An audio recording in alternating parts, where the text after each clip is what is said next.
ፖለቲካዊ ወለድ በሆነ ምክንያት የተፈጠረን ችግር ፖለቲካዊ ወለድ በሆነ ምክንያት የተፈጠረን መፍትሄ ለመስጠት ሰብአዊነት የተሰማው ተነስቶ ለሚያደርጋቸው ማናቸውም እንቅስቃሴ ይሄ ፖለቲካዊ ስለሆነ አንቀበልም። የትኛው ነው ፖለቲካ? ኡስታዝ አቡበከር እርስዎን ልጠይቅዎት። ህዝቡ እየተራበም እየተጠማም ነው። ይሄንን አይታችሁ በዓለም ህዝብ ሰምታችሁ ብርድ ላይ ያለ ውጭ ላይ የሚያድር አለ ቦታ ጠቦ ወደ 20 ሺህ በላይ ያለ በዚህ ቦታ ላይ እና ይሄ ነገር እንዲደረግልን ለዓለም ህዝብ እናሳስባለን።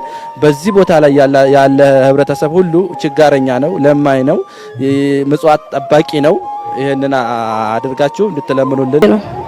እስከመቼ እንዲኩ ነው የሰው ልጅ የተወሰነ ጊዜ ይረዳል። ከዛም በኋላ መፍትሄው መቼ ነው? መንግስትስ ምን ይላል? እስካሁን እንግዲህ ያው እየለመኑ ነው ሁሌ የምንበላው። የኛ መፍትሄ መቼ ነው? እስኪ ቆይ መፍትሄ እንዲልልን ነው የምንፈልገው። እኛ መፍትሄ ነው የምንፈልገው፣ ሌላ ነገር አይደለም።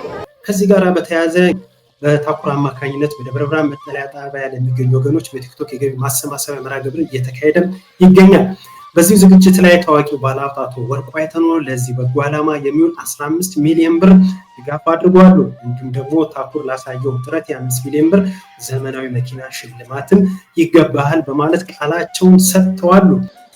በመቀጠል ወርቁ ፋውንዴሽን እስከ 200 ሚሊዮን ባጀት ይዟል ለዚህ ለተቸገሩ ኢትዮጵያውያኖች ለመርዳት።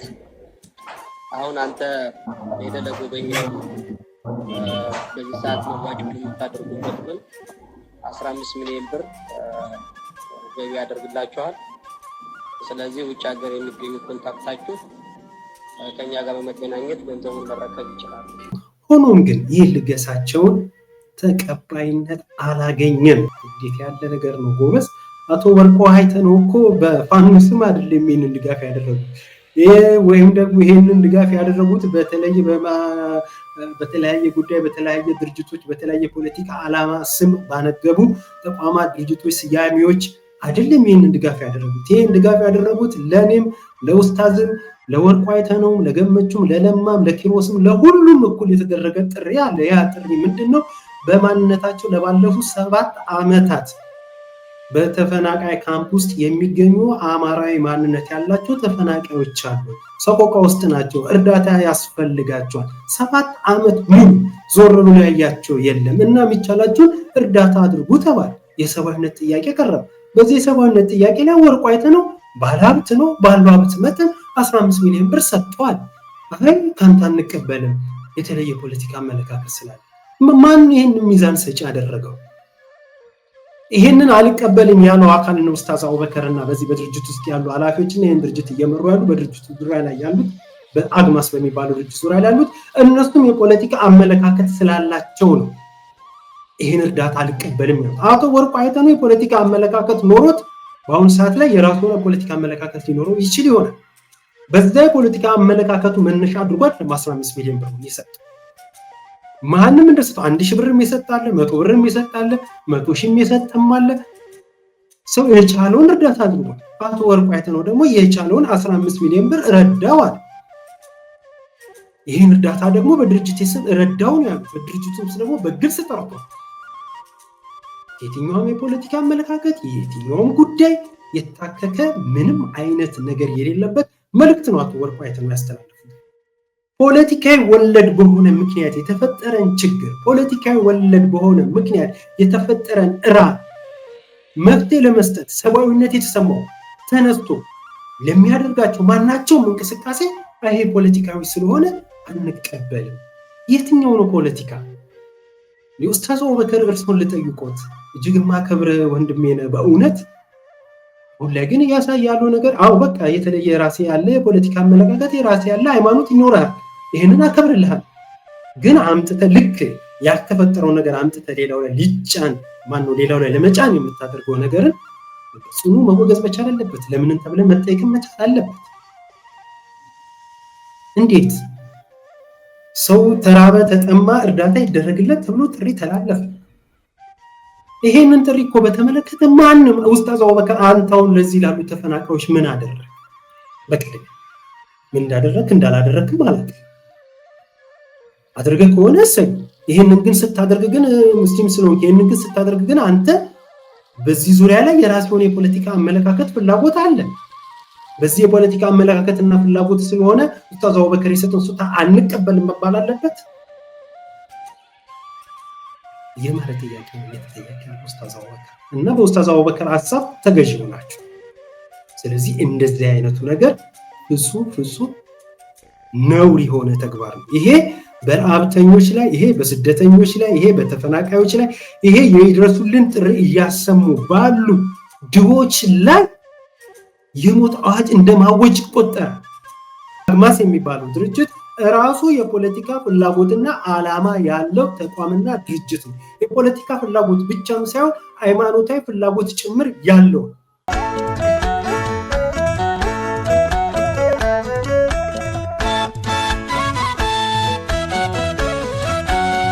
ሰላም ጤና ይስጥልን። የነጋሪት ቲቪ የኔይታ መሰናዶ ተመልካቾች፣ በዛሬ የኔይታ ወደ እናንተ የሚቀርብላችሁ የነጋሪ መረጃዎችን በቅደም ተከተል የማቀርብላችሁ እኔ ይድነቃቸው ከበደ ነኝ። ዛሬ ወደ እናንተ ከምናቀርብላችሁ መረጃዎች መካከል በዋነኝነት በአማራዊ ማንነታቸው በራብና በጉስቁልና በመጠለያ ጣቢያ ላይ የሚገኙ ተፈናቃዮች የእርዳታ ማሰባሰብ ጥሪ እየተካሄደ ይገኛል። በዚህ እርዳታ የማሰባሰብ ጥሪ ባለሀብቱ ወርቁ አይተነው 15 ሚሊዮን ብር ድጋፍ አድርገዋል። ሆኖም ግን ድጋፋቸው ተቀባይነት አላገኘም። ይህ ለምን ሆነ የሚለውን መረጃ ወደ እናንተ በዝርዝር የማጋራችሁ ነው የሚሆነው። እንዲሁም ሌሎች የምናጋራችሁ መረጃዎች ይኖራሉ። እስከ መሰናዶ ፍጻሜ ድረስ አብራችሁ እንድትቆዩ የምጋብዛችሁ እኔ ይድነቃቸው ከበደ ነኝ።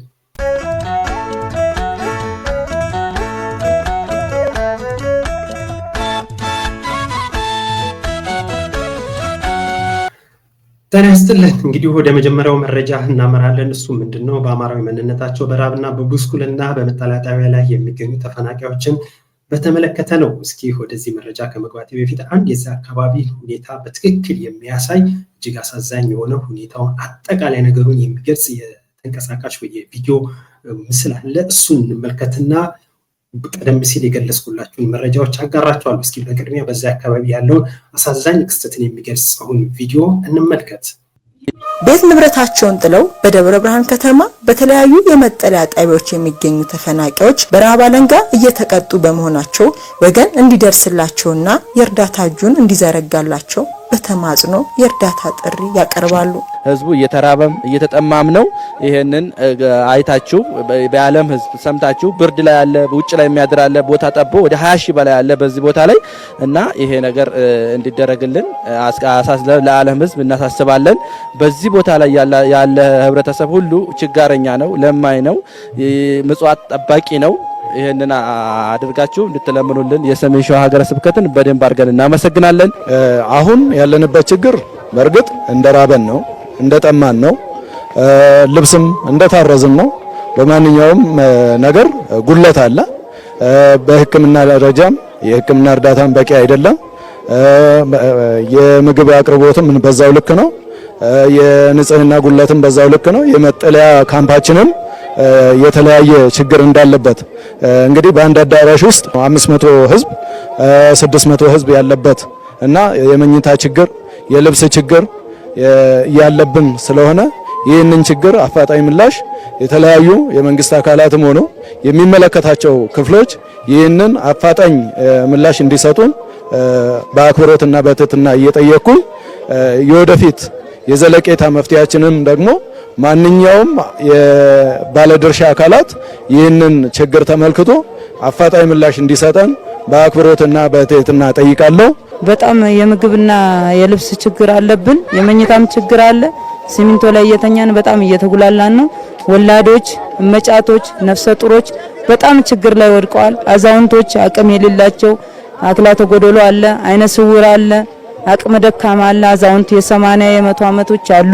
እነሱን የመሳሰሉት በመኝታ እጥረት፣ በምግብ አኳያ አራሶች፣ ቅርብ ጊዜ የወለዱ ሴቶች በጣም ችግር ላይ ወድቀውብናል። ሴት ብዙ ነገር ያስፈልጋታል። ልጃገረዶች አሉ፣ ተማሪዎች አሉ፣ ሞዴስ አለ፣ ሁሉ ነገር አለ። ምንም የምናደርገው ስላጣን የገንዘብ እጥረት ስላለብን በጣም በችግር ላይ ወድቀን ተውሸቅሽቀን ያለ ነው። ወደፊት ዕጣ ፈንታችን ምን ይመስላል? እንዴት ሆነንስ ነው የምንኖረው? እንግዲህ ላለ ወገናችን ለመንግስት አቤት ብለን ውጤት ካላገኘን ወደፊት ዕጣ ፈንታችን በጣም የከበደ ነው። ያው ዘላቂ መፍትሄ እንዲኖረን ነው የምንፈልገው። እንዲኩነን እስከ መቼ ነው? እስከ መቼ እንዲኩ ነው የሰው ልጅ የተወሰነ ጊዜ ይረዳል። ከዛም በኋላ መፍትሄው መቼ ነው? መንግስትስ ምን ይላል? እስካሁን እንግዲህ ያው እየለመኑ ነው ሁሌ የምንበላው። የኛ መፍትሄ መቼ ነው? እስኪ ቆይ መፍትሄ እንትን እንዲልልን ነው የምንፈልገው። እኛ መፍትሄ ነው የምንፈልገው፣ ሌላ ነገር አይደለም። መንግስት ሊደርስለት ይገባል። ለዚህ ለተፈናቃይ ህብረተሰብ መንግስት ሊደርስለት ይገባል። እዚህ እስካለ ድረስ አሁን እስካለ ድረስ በቂ የሆነ ምግብ፣ በቂ የሆነ መጠለያ፣ በቂ የሆነ የሚተኛበት ሊያገኝ ይገባዋል። በዘላቂነት ደግሞ ይህ ህብረተሰብ በዘላቂነት ዘላቂ መፍትሄ ይፈልጋል፣ መቋቋም ይፈልጋል። አለበት ቦታ ተመልሶ መቋቋም የማይችል ከሆነ መንግስት የራሱን አማራጭ ወስዶ ይህን ህብረተሰብ በዘላቂነት ማቋቋም ይፈልጋልና ማንም በአገር ውስጥም በውጭም ያለ ህብረተሰብ እስካለን ድረስ እዚህ እስካለ ድረስ እስከሚቋቋም ድረስ የእርዳታ እጁን እንዲዘረጋለት አደራ እያልን መንግስት ደግሞ በዘላቂነት እንዲያቋቁመን አደራ ማለት እንፈልጋለን። ቅን ልብ ያላችሁ ኢትዮጵያውያን ሁሉ ልባቸው ለተሰበረ ኢትዮጵያውያን ወገኖቻችን ድረሱልን በማለት ጥሪያችንን በእንባ ጭምር በለቅሶ ጭምር ማስተላለፍ እንወዳለን። አምላካችን እግዚአብሔር ሀገራችን ኢትዮጵያን ሰላም ያድርግልን። ተመልካቾች እንግዲህ እንዳያችሁት ነው፣ እጅግ ልብ ሰባሪ የሆነ መልእክት ነው። በዚህ ጉዳይ ላይ ያው በቪዲዮ ላይ ብዙ የተገለጸ ነገር አለ። እኔ የምጨምረው ነገር የለም። ባይሆን በዚህ ቪዲዮ ላይ እንዳየነው የሃይማኖት አባቶች፣ እንደዚህ ባለህሊናዎች፣ የተለያዩ ሰዎች ወጥተው በዚህ በቪዲዮ ላይ እንዳየነው ለነዚህ ተፈናቃዮች ህዝብ እንዲደርስ እያደረጉት ያለውን ጥሪ በተመለከተ በእጅጉ የሚበረታታ ነው። እዛው ቦታው ድረስ ሄደው ችግሩ የዓለም ህዝብ እንዲያውቅ፣ ኢትዮጵያውያኖች እንዲያውቁ ይሄ ነገር መንግስትም ካለ መንግስትም ለዚህ ምላሽ እንዲሰጥ በሚል በዚህ መልኩ አዘጋጅተው ይህንን ቪዲዮ ከሙሉ መረጃና ማስረጃ ጋራ ለህዝብ እንዲቀርብ ላደረጉት ሁሉ ምስጋና ሊደርሳቸው ይገባል። እንግዲህ የችግሩ አሳሳቢነትና በአካባቢ ያለው ችግር ምን ይመስላል የሚለው እንድትመለከቱት ለማስታወስ ያህል ነው ይህንን ቪዲዮ ያጋሯችሁ። በተለይ በአማራ ክልል ከኦሮሚያ ክልል ምስራቅ ወለጋና ምዕራብ ወለጋ፣ ሰሜን ሸዋ እንዲሁም ከአዲስ አበባ ጭምር ተፈናቅለው በመጠለያ ጣቢያ የሚገኙት ለባለፉት 7 ዓመታት ነው። በመጠለያ ጣቢያዎችም ያሉትም ላለፉት 7 ዓመታት በችግር በራብ በጉስቁልና እየኖሩ ነው። በርካቶች በራብና በጉስቁልና ህይወታቸውን አጥተዋል። የተለያዩ የሰብአዊ መብት ድርጅቶች ሪፖርቶች ቢያቀርቡም ሰሚ ጠፍተዋል። እናቶችና አዛውንቶች በስቃይ ላይ ይገኛሉ። እንግዲህ እንዲህ አይነቱ ስቃይና በደል በማንነታቸው በአማራዊ ማንነታቸው ብቻ በተለይ በምዕራብ ወለጋ ተፈናቅለው በዚህ ቦታ ላይ የሚገኙ ተፈናቃዮችን በተመለከተ የተለያዩ ጥሪዎች ሲቀርብ ነበረ ለባለፉት 7 ዓመታት። ግን እዚህ ግባ የማይባል ለነሱም ተገቢ የሆነ ዘለቄታዊ መፍትሄ የሚያስገኝ አንዳችም ነገር ሲደረግ አልታየም። ሆኖም ግን የዕለት ጉርስን ለማሟላት የሚደረግ የተለያዩ ጥረቶች አሉ። በርካቶች በራብና በጉስቁልና ህይወታቸው አጥተዋል። ይሄንን ጉዳይ ደግሞ በተመለከተ ከሰሞኑ አንድ የተጀመረ የማህበራዊ ሚዲያ እንቅስቃሴ ዘመቻ አለ። በተለይ በቲክቶክ በኩል በዚህ ረገድ እጅግ መመስገን የሚገባው አንድ ቲክቶከር አለ። እሱን ቪዲዮ ላጋራችሁና ከዛ ስለ ወርቁ አይተነው የማቀራችሁ መረጃ አለ። በቅድሚያ እስኪ ቲክቶክ ላይ አንድ የተሰራ በጎ ስራ አለ፣ እሱን እንመልከት። ስማለው ላንተም ለደብረ ብርሃን ላሉ ለተቸገሩ ወገኖቻችን ነው ቮይሱ። እሺ ላንተም አንድ ላይ ስሙት። እሺ እንደምን አለ? ሰላም ነህ? መጀመሪያ ላደረከው ነገር በጣም አመሰግናለሁ። በመቀጠል ወርቁ ፋውንዴሽን እስከ 200 ሚሊዮን ባጀት ይዟል ለዚህ ለተቸገሩ ኢትዮጵያውያኖች ለመርዳት። አሁን አንተ ሄደህ ለጎበኘው በዚህ ሰዓት መዋጮ ለምታደርጉበት ግን 15 ሚሊዮን ብር ገቢ ያደርግላችኋል። ስለዚህ ውጭ ሀገር የሚገኙ ኮንታክታችሁ ከኛ ጋር በመገናኘት ገንዘቡን መረከብ ይችላል። እናመሰግናለን።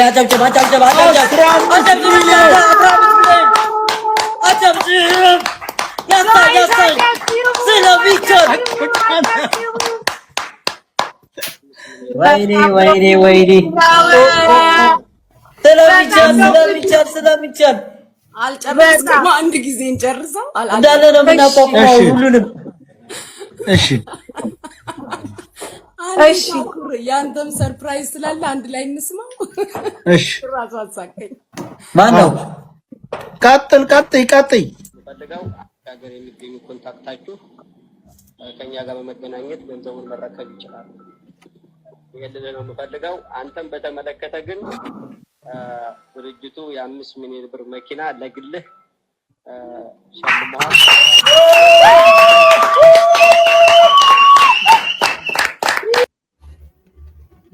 እንግዲህ ቪዲዮ ላይ እንደተመለከታችሁት በተለይ ቲክቶክ መንደር እንግዲህ በተለያዩ አልባሌ የሆኑ ነገሮች እንደምናይ ሁሉ በጎ ነገርም ከሰሞኑ እያየንበት ነው የሚገኘው። ከዚህ ጋር በተያያዘ እንግዲህ ብዙዎች ዘንድ የሚታወቀው ታኩር እዚህ ቪዲዮ ላይ እንዳያችሁት አስተዋሽ የሌላቸውን በደብረ ብርሃን ከተማ ከወለጋና ከአካባቢ ተፈናቅለው የሚገኙ ወገኖቻችን እርዳታ እንዲያገኙ ከጓደኞቹ ጋር በመሆን ከፍተኛ ጥረትም ሲያደርግ ነበር። ከሰሞኑ በታኩር አማካኝነት በደብረ ብርሃን መጠለያ ጣቢያ ለሚገኙ ወገኖች በቲክቶክ የገቢ ማሰባሰቢያ መርሃ ግብር እየተካሄደም ይገኛል።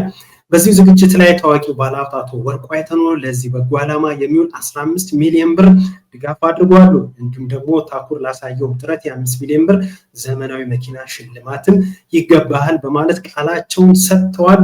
እጅግ አስደሳች የሆነ መልካም የሆነ ነገር ነው የተደረገው። የሰብአዊነት ጥሪ ነው። የሰብአዊነት ጥሪ የእርዳታን ጥሪ በተመለከተ ባለሀብቱ ወርቁ አይተኖ 15 ሚሊዮን ብር ድጋፍ አድርጌያለሁ ብለዋል።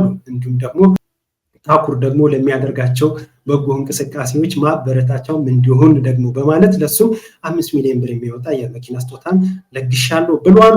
ሆኖም ግን ይህ ልገሳቸውን ተቀባይነት አላገኘም። ይህ ተቀባይነት ያላገኘበት ምክንያት ምንድነው ያለን እንደሆነ እስኪ ይሄንን ተመልከቱት። ለምን ተቀባይነት እንዳላገኘ አንድ አግማስ የተባለ ድርጅት አለ። እሱ ነው እንግዲህ ይሄንን መረጃ ያወጣው።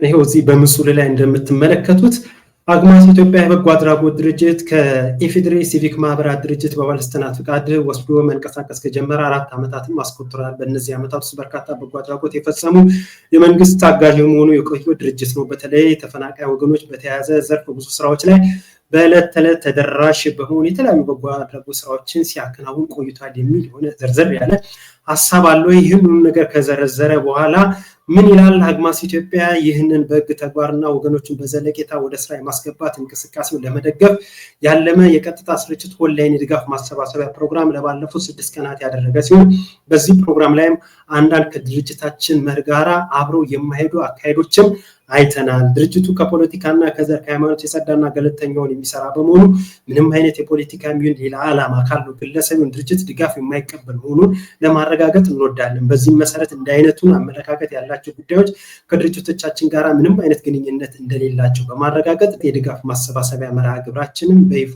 ማጠናቀቅና መዝጋታችንን እንገልጻለን። አግማስ ኢትዮጵያ የሰብአዊ ድርጅት በሚል እንግዲህ በዚህ መልኩ ደብዳቤዎች ተሰራይተዋል። በእርግጥ ይህን ደብዳቤ በዋነኝነት ለብዙዎቻችን ተደራሽ እንዲሆን ያደረገው እንግዲህ በእስልምና እምነት የሚታወቅ ኡስታዝ ነው።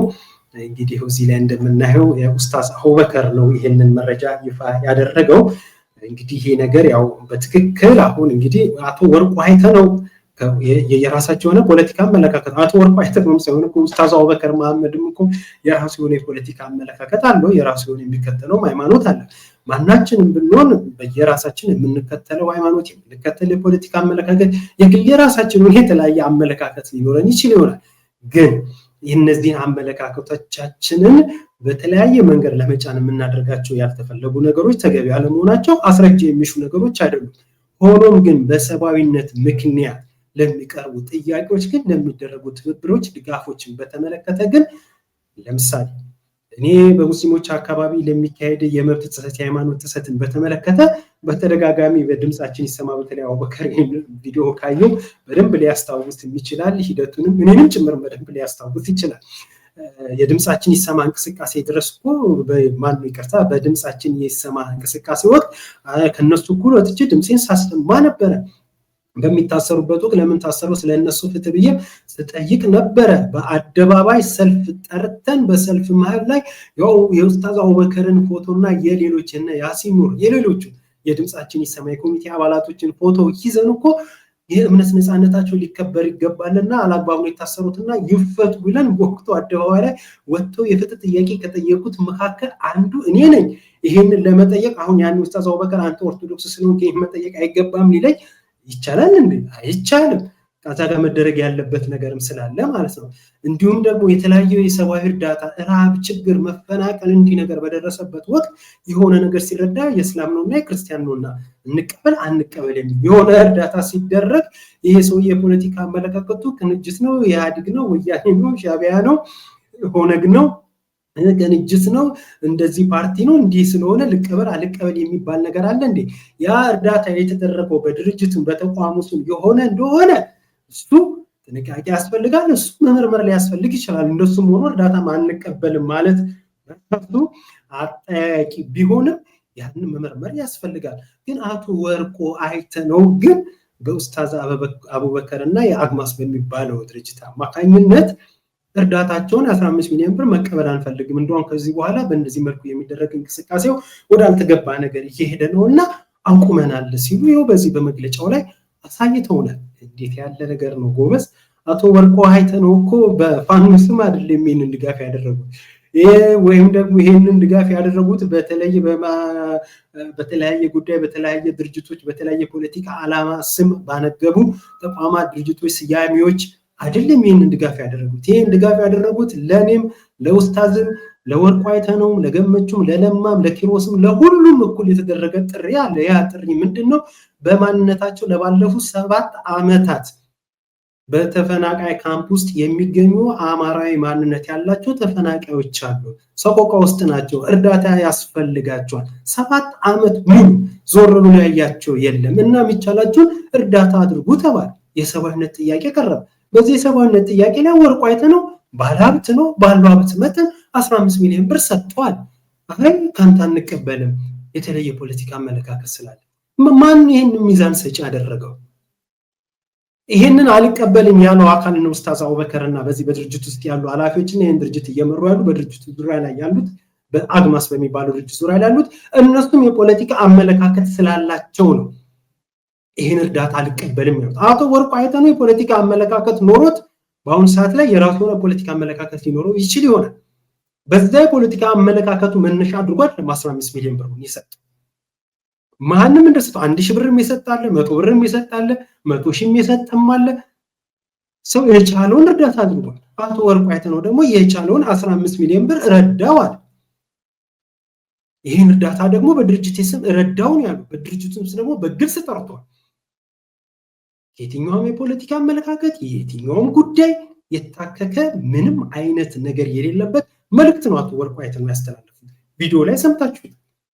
ግን እዛ የተቀመጡት ከአግማስ ዙሪያና በብልጽግና መንግስት ዙሪያ ላይ የተጠመጠሙ ሰዎች ግን ይሄን ነገር እነሱ የፖለቲካ አመለካከት ስላላቸው በእነዚህ አይው እኮ ነው ችግሩ። አያችሁ ችግርን ረሃብ ይሄ ሰው ሰራሽ ረሃብ ነው። በነገራችን ላይ የተፈጥሮ ረሃብ አይደለም። በጎርፍ በአደጋ በምናም ምክንያት የመጣ ችግር አይደለም። ይሄ ችግር ሰው ሰራሽ ነው። ሰው ሰራሽ ደግሞ የሆነው የአብይ አህመድ አስተዳደር መንግስት ከመጣ በኋላ የተፈጸመ ችግር ረሃብ ነው። በማንነታቸው ከወለጋ ተፈናቅለው በደብረ ብርሃን የሚገኙት አማራ ናችሁ ተብለው በአማራዊ ማንነታቸው ተፈናቅለው ወደዛ ሄዱት ለችግር እንዲጋለጡት የተደረጉት። በትግራይም ከሰሞኑ እየሰማን ያለው ረሃብና ችግር ልክ እንደዚሁ አብይ አህመድ ከመጣ በኋላ ከወሰን ከማንነት ጋራና መሰለ እንዲሁም ደግሞ በሰሜኑ ጦርነት ጋራ ተያይዞ በተፈጠረ ምስቅልቅል ፖለቲካዊ ችግር ምክንያት ፖለቲካዊ ወለድ በሆነ ምክንያት የተፈጠረን ችግር ፖለቲካዊ ወለድ በሆነ ምክንያት የተፈጠረን ረሃብ መፍትሄ ለመስጠት ሰብአዊነት የተሰማው ተነስቶ ለሚያደርጋቸው ማናቸውም እንቅስቃሴ ይሄ ፖለቲካዊ ስለሆነ አንቀበልም። የትኛው ነው ፖለቲካ? ኡስታዝ አቡበከር እርሶን ልጠይቆት እጅግ ማከብር ወንድሜ ነው በእውነት። አሁን ላይ ግን ያሳያለው ነገር በቃ የተለየ ራሴ ያለ የፖለቲካ አመለካከት የራሴ ያለ ሃይማኖት ይኖራል፣ ይሄንን አከብርልሃል። ግን አምጥተ ልክ ያልተፈጠረው ነገር አምጥተ ሌላው ላይ ሊጫን ሌላው ላይ ለመጫን የምታደርገው ነገርን በጽኑ መወገዝ መቻል አለበት። ለምን ተብለ መጠየቅም መቻል አለበት። እንዴት ሰው ተራበ ተጠማ እርዳታ ይደረግለት ተብሎ ጥሪ ተላለፈ። ይሄንን ጥሪ እኮ በተመለከተ ማንም ኡስታዝ አቡበከር አንተውን ለዚህ ላሉ ተፈናቃዮች ምን አደረግ? በቅድም ምን እንዳደረክ እንዳላደረክ ማለት አድርገህ ከሆነ እሰይ። ይሄንን ግን ስታደርግ ግን ሙስሊም ስለሆንክ ይሄንን ግን ስታደርግ ግን አንተ በዚህ ዙሪያ ላይ የራስ የሆነ የፖለቲካ አመለካከት ፍላጎት አለ። በዚህ የፖለቲካ አመለካከትና ፍላጎት ስለሆነ ኡስታዝ አቡበከር የሰጡን ስጦታ አንቀበልም መባል አለበት? የማለት ጥያቄ ነው እየተጠየቀ ያለው ኡስታዝ አቡበከር እና በኡስታዝ አቡበከር ሐሳብ ተገዢ ሆናችሁ። ስለዚህ እንደዚህ አይነቱ ነገር ፍጹም ነውር የሆነ ተግባር ነው። ይሄ በረሃብተኞች ላይ፣ ይሄ በስደተኞች ላይ፣ ይሄ በተፈናቃዮች ላይ፣ ይሄ የይድረሱልን ጥሪ እያሰሙ ባሉ ድሆች ላይ የሞት አዋጅ እንደማወጅ ይቆጠራል። እጅግ አደገኛ ነገር። እንዴት እሱ ነው ወርቁ አይቶ ነው ብር ስለለገሰ የፖለቲካ አመለካከት ስላለው 15 ሚሊዮን ብር አልቀበልም? እንዴት ያለ ነውር ነው። ስለዚህ አግማስ የሚባለው ድርጅት ራሱ የፖለቲካ ፍላጎትና ዓላማ ያለው ተቋምና ድርጅት ነው። የፖለቲካ ፍላጎት ብቻም ሳይሆን ሃይማኖታዊ ፍላጎት ጭምር ያለው። ምን ነው ኡስታዝ አቡበከር ይህንን ለማውገዝ የወርቁ አይቶን ገንዘብ ላለመቀበል ምን ነው ፈጥኖ ተንደርድሮ አደባባይ ላይ ወጣ? ሃይማኖታዊ ፍላጎት እንደ ፖለቲካዊ ፍላጎት ጭምር እሱ ጋርና በሱ ዙሪያ ላይ ስላለ እዚህ ነው የሆነ ተግባር መቆም መቻል አለበት። ይሄንን ሁላችንም ለምን ብለን መጠየቅ መቻል አለበት። አድማጭ ተመልካቾቼ ይሄ መረጃ የምን ይመስላል? ከዚህ ካካፈልኳችሁ መረጃ እናንተ የሚጠቅማል ይሆናል ያላችሁት ነገር እንዳገኛችሁ ተስፋ አደርጋለሁ። ምናልባት ባካፈልኳችሁ መረጃ ዙሪያ እናንተም እስኪ ተነጋገሩበት። ይሄ እርዳታ መቀበልና አለመቀበል ጋር ተያይዞ እየተነሳው ነው ውዝግብ በተመለከተ የእናንተስ አስተያየት ምንድነው? ሌላው ደግሞ እንግዲህ በትግራይ አካባቢም እንደዚሁ የታየ ችግር አለ። እሱንን ችግር በተመለከተ በቲክቶክ በሶሻል ሚዲያ የተለያዩ እንቅስቃሴዎች ተደርጎ ለነሱ ድጋፍ እንዲደረግላቸው ጥሪም ተደርጎ ነበር። እሱንም በተመለከተ እንግዲህ ከአደጋ ስጋት አመራር ኮሚሽንም የተሰጠ መግለጫ አለ። እሱን መግለጫ ነው ደግሞ አሁንም ማጋራችሁ። እንግዲህ አትርዱ አይነት ጥያቄ ከግራም ከቀኝ እየመጣ ነው። ግን ያው ፖለቲካዊ ወለድ በሆነ ምክንያት ግን ሰው ለረሃብ ለችግር እየተጋለጠ ነው ያለው። እንግዲህ ሌላው ደግሞ የአደጋና ስጋት ምርምር ኮሚሽን በተፈናቃዮችና የሰብአዊ ድጋፍ እንዳልደረሳቸው የሚገለጽ መረጃዎች የተሳሳቱ ናቸው ሲል መግለጫ ወጥቷል። የኢትዮጵያ አደጋ ስጋት አመራር ኮሚሽን ትግራይ ክልል ሰሜን ምዕራብ ዞን በሚገኘው ጊዜያዊ መጠለያ ጣቢያ ለሚገኙ ተፈናቃዮች የሰብአዊ ድጋፍ እንዳልደረሳቸው የሚገለጹት መረጃዎች የተሳሳቱ ናቸው ሲል አጣጥሏል። ኮሚሽኑ በትግራይ ክልል ተፈናቃዮች የሰብአዊ ድጋፍን አስመልክቶ በሰጠው መግለጫ በተለያዩ ማህበራዊ ሚዲያዎች የሚገኙ ዜጎች ድጋፍ እንዳልደረሳቸው የሚገልጹ ዘገባዎች የተሳሳቱና የመጠለያ ጣቢያውን አጠቃላይ ሁኔታ የማይወክሉ ናቸው ብለዋል።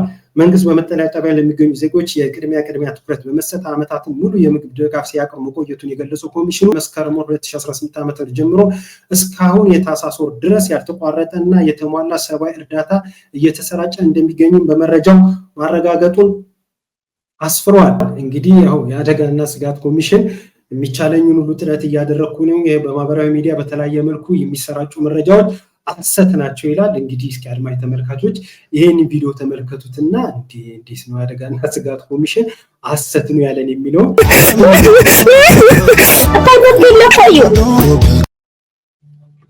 እንግዲህ እንዳያችሁት እነዚህ በሶሻል ሚዲያ በተለያየ መልኩ እየተሰራጩ ያሉ ተንቀሳቃሽ ቪዲዮዎችን፣ ምስሎችን እና ከዚህ ጋር ተያይዞ እየተነሱ ያሉ በትግራይ አካባቢ ያለውን ረሃብ በተመለከተ የአደጋና ስጋት ኮሚሽን ሐሰት ነው፣ እኔ ግን ይሄ በተቻለኝ አቅም ሁሉ እርዳታና ድጋፍ እያደረኩ ነው ያለሁት፣ ድጋፉም እርዳታም ከአቅም በላይ የሚሆንም አይነትም ነገር አይደለም ሲል መግለጫ ሰጥቷል። እንግዲህ ፍርዱን ለእናንተ ለተመልካች የምትሆነው መሆኑ የዛሬው እንግዲህ የነጋሪት ቲቪ የኔ እይታ መረጃ ይህንን ይመስላል። መረጃዎችን እንዲሁም ማጋራት የምቀጥል ነው የሚሆነው። ስለነበረን ቆይታ እጅግ አድርጌ አመሰግናለሁ። ሰላም ቆዩ።